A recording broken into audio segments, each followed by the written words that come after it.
What it do, family? This is your guy, man, Armand Rose, aka the Las Vegas Cowboy, aka the Conscious Cowboy, aka Armand Rose. Hey,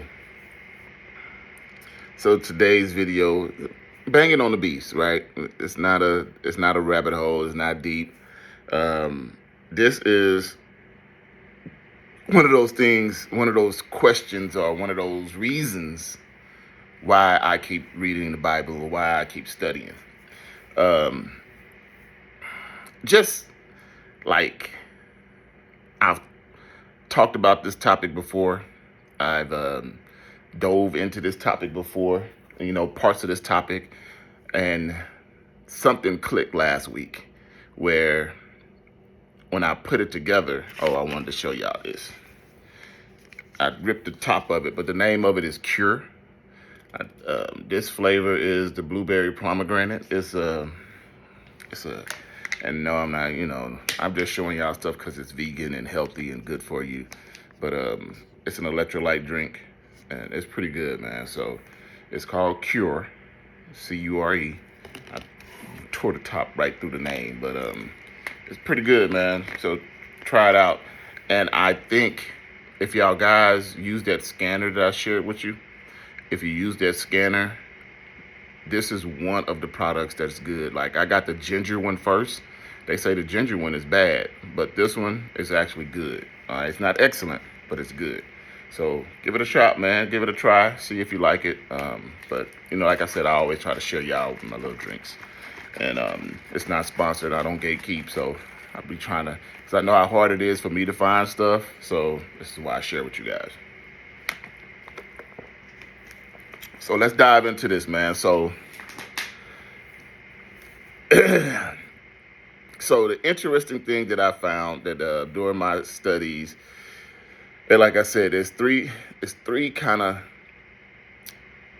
subjects that we're going to touch on to prove what I'm finna say. Technically, there's no such thing as a sin. Technically, there's no such thing as a sin. All right. So let's dive right into it, right? Let's study. You guys know your Bible. You guys have read your Bible, hopefully, and we can dive into this and you guys can see what I'm talking about. Okay. So let's first thing first, what is a sin? A transgression against God's law or will. Okay? And then you can go and you can, let me, so I don't quote it wrong.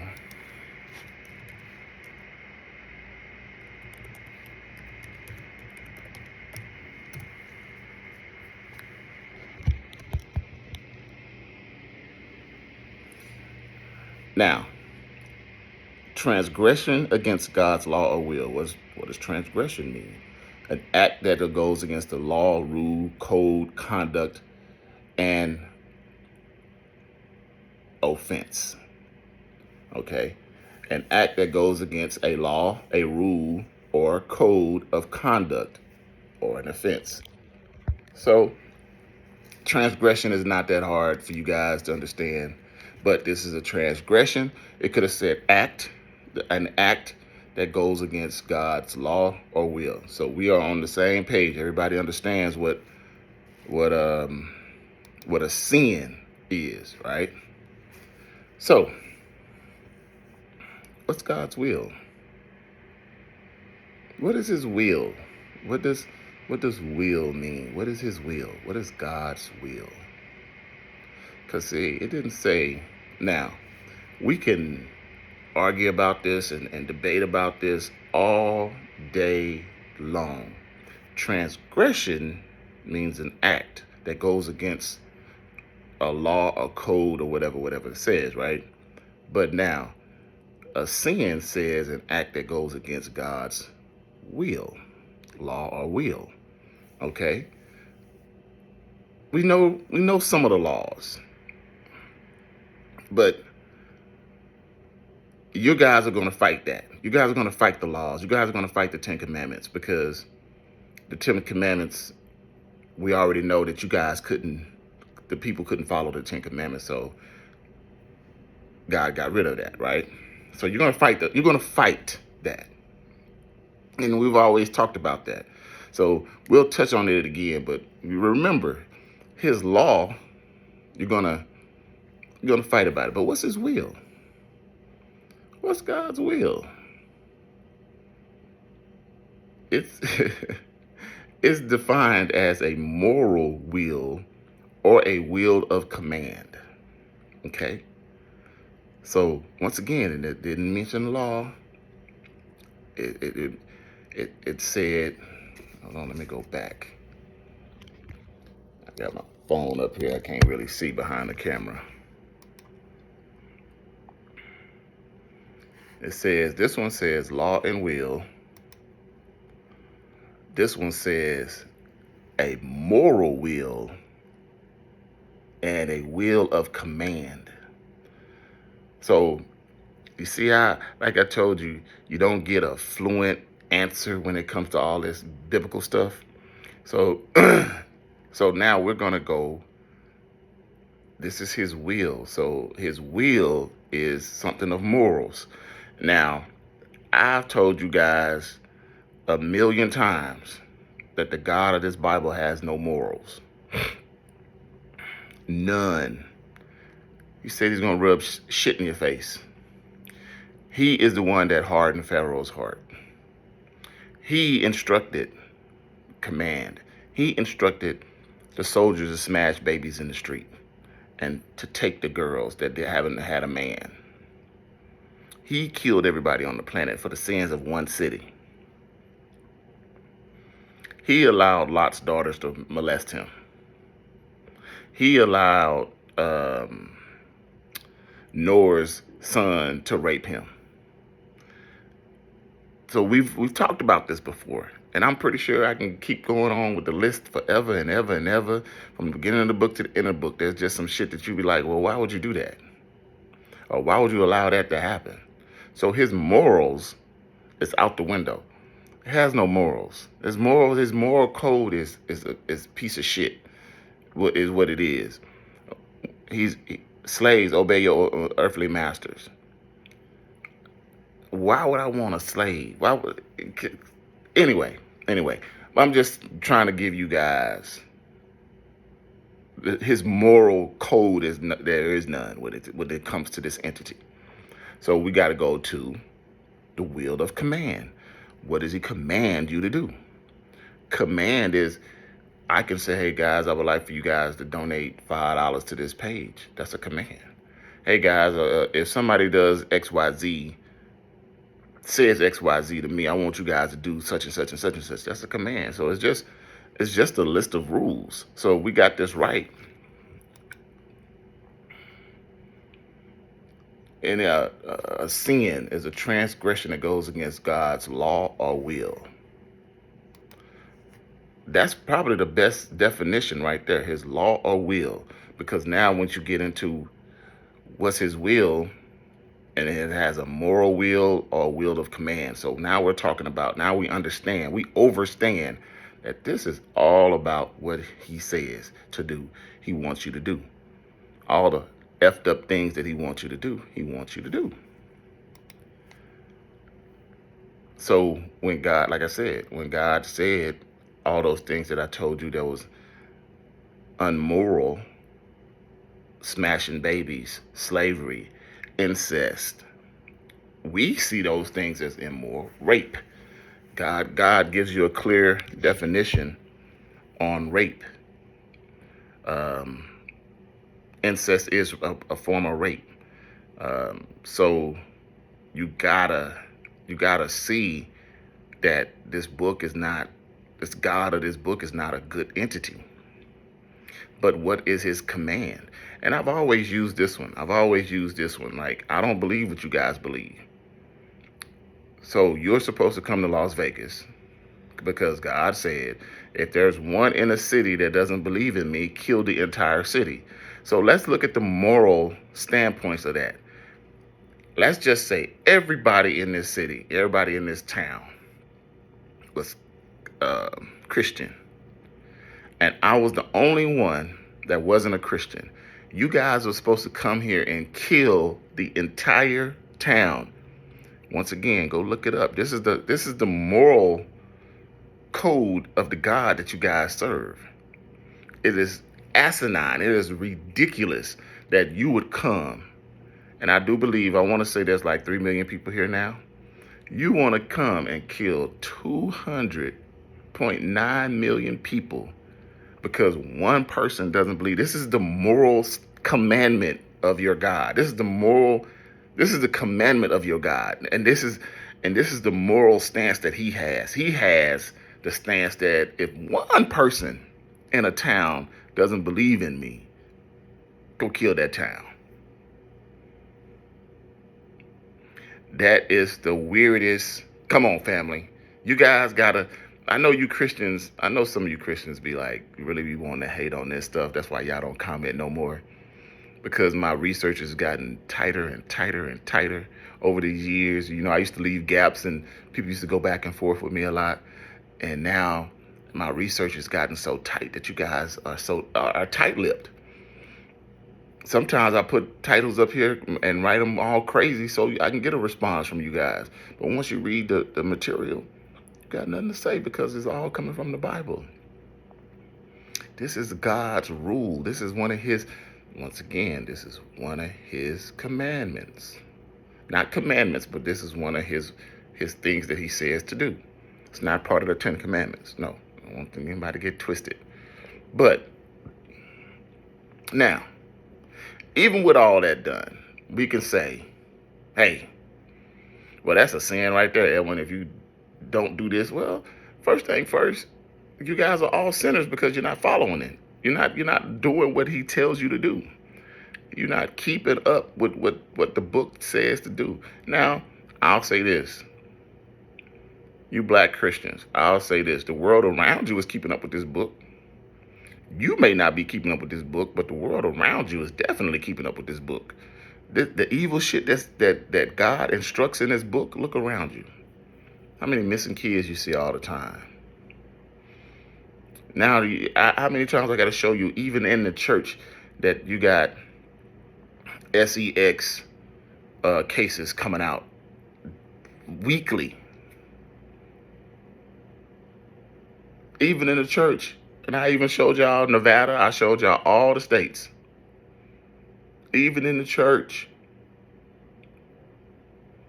Crimes against the physical body from y'all saw the one with the nuns, 900 babies. Come on, y'all. The church is evil. What your Bible say? Look at the fruits of his labor. Come on, y'all. Human trafficking, dead babies. Now you got all these people now can file their lawsuits quietly because nobody tells on the pedophile. Nobody tells on the priest. So now you see these things, and I don't understand. You still not computing it? You still not getting it? But okay, cool. Because I said there's no sin, right? All right, Edwin. You talking about grace? You're talking about all this other stuff, but you said there was no sin, man. Well, there's no sin because even with the commandments, there was no what happens if you can't follow these commandments, right? Everybody thinks, all right, you're supposed to go to hell. So when they said, let's get rid of this, so what's the part where you go to hell now? Where's the part where you go to hell? You guys not obeying your God. We already established that you don't obey him. We've already established that none of you Christians on here follow the will or the command of this book. None of you guys do it. None of them. Unless you're a stone cold murderer, a pedo, a rapist, you're not following this book. You're not following the commandments of this book. And it tells you that you can do these things. It tells you that you can kill babies. It shows you several occasions that you can have your way with your parent. Your parent. And be what? So let's get into the last part of it. You can be forgiven. Why? Because of God's favor. Why? What's that, Edwin? What's that? That's because they got rid of the commandments and gave you grace. And what's grace? I've tried to explain this to my hard-headed mother. Grace is not a law. If you read, if you got all the apps that I've given you, and the one on Bluebeam, if you read, no, I think it's not called Bluebeam. I think it's called Blue Bible app. But if you read all the scriptures with grace in it, it's not a law. It's not something that you should be doing. It is favor. It is favor. It is. Do y'all have a family member that was spoiled by your mama, your grandmama, or whatever? That's grace. You got your brother or sister, so some of you guys got large families. You got a brother or sister that could do no wrong, that your mama just loved, that your daddy just loved. That's grace. That's favoritism. That's all grace means. And this is what I be trying to get through certain people's thick-ass skull. Grace is not something that you have to live up to. Grace is something that's given to you. God's favor, love, and mercy extended to humanity. Often, undeserved and unearned. So did you hear that? Did you hear that? Grace is God's favor, love, and mercy extended to humanity. Often, undeserved and unearned. So he gives grace to people that don't deserve it, and they didn't earn it. Sounds like he did that for sinners. Sounds like he's done away with law. He's done away with saying things are a sin to give you grace, because now I'm going to give you this and you don't deserve it and you didn't earn it. So what type of person gets grace? What type of person needs grace? Let's go back to the definition. Extended to humanity, often undeserved and unearned. What person is undeserved and unearned? What person, what type of person do you think of right now that is undeserving and unearned of the glory of God? So this book ain't made for me, because I put in the work. I try to do good. And you know what, man? I'm going to pause real quick, right? So I do a lot of driving all day long. You know, you guys know I worked for Uber. I'm doing the pickups and stuff now. I work for Uber. And what I've seen is a lot of homelessness. And so, and this is one area where I know there's a lot of people. So one day I took some food. Well, I took some, I don't even want to call it food, but it was like this grocery store was throwing away chips and stuff. So I took some chips and I went and bought a case of water. And I sat there for about 5 minutes debating if I should like half-ass record myself giving the people the stuff. And this is something that I've always fought with. I told you guys that I hate doing it, but it seems like y'all love goofy motherfuckers when they do it. And that's why I don't do it, because I don't want to look like a goofy motherfucker. I don't even want the attention of getting a praise from you or a nod from you or a like from you because of my empathy and my kind-heartedness. And like I said, it was it last week? I think it was last week, and it was supposed to get. And I check the temperature every day because I'm delivering. I'm walking outside, and I noticed these homeless people, and I was like, these people probably need water, man. So let me get some water. And the dude that I always, a young kid too, man, he really cool. He was like, man, we throwing away such and such and such and such.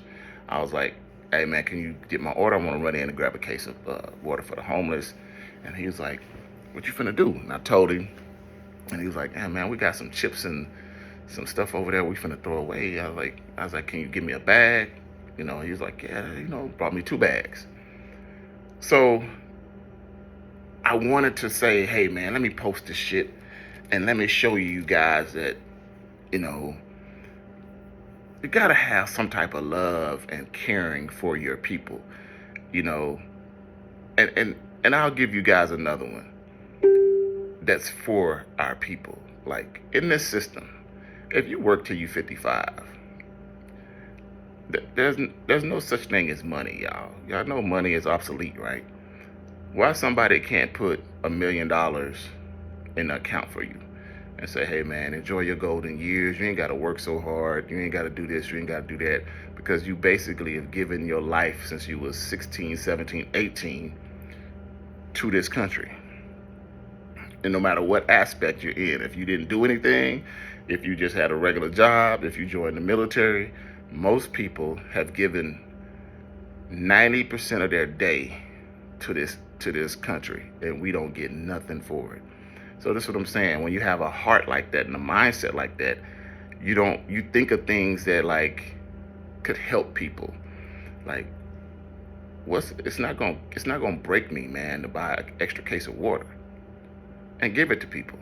It wouldn't break anybody for you guys to go and buy a bag of apples, give it to people, a bag of oranges, somebody separate, and give it to somebody. If it was 20 of us doing that every day, 20, somebody bought 20 items, different items, bottled water, somebody bought some ice, somebody bought little cups, or 1 cup or 2 here, there, and we gave it to the homeless, it would be, I ain't saying there wouldn't be no more homelessness, but it would definitely make that situation a little bit more bearable than what it is right now. But since everybody want to get shine from it, I would never show myself doing the things that I do for people. All right.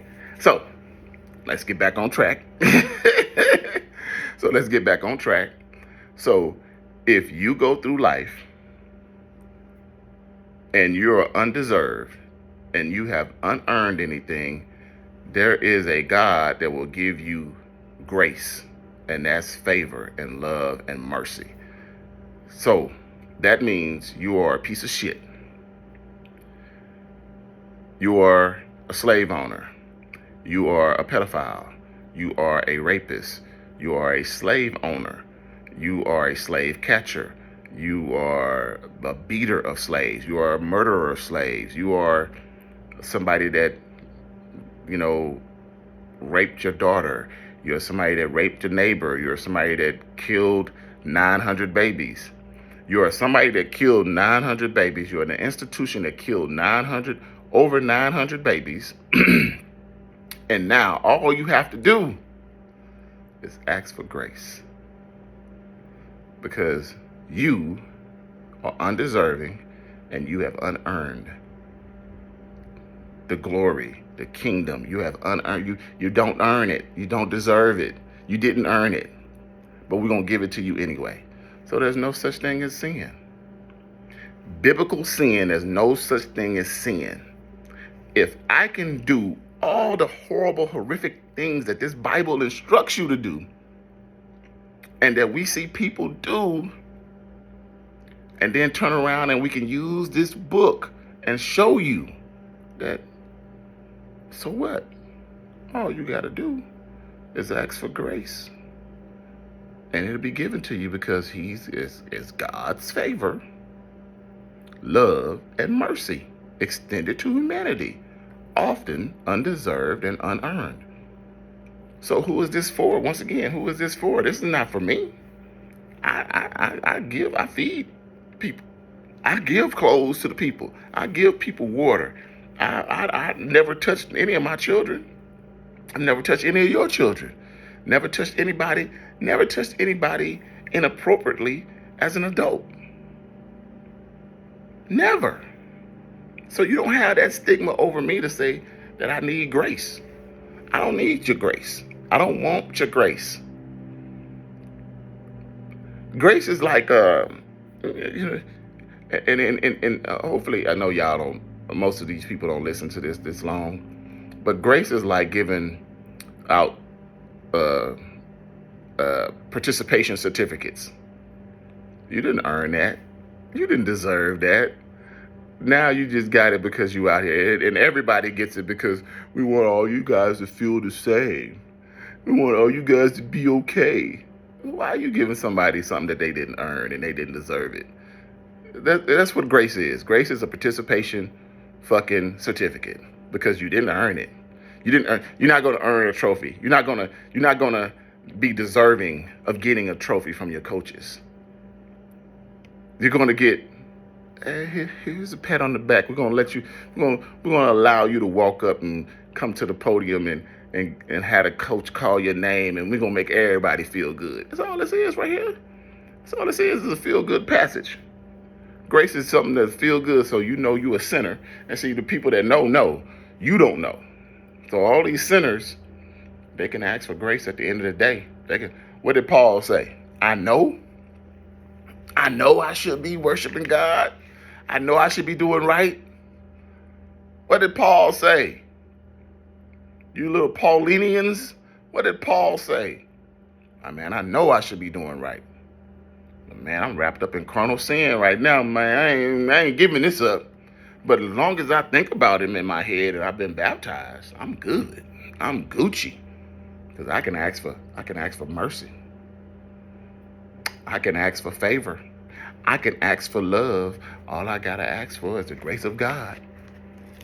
Ain't no such thing as sin, and sinners are using the grace of God to so-called get into heaven. Man, heaven is the last place I would want to go.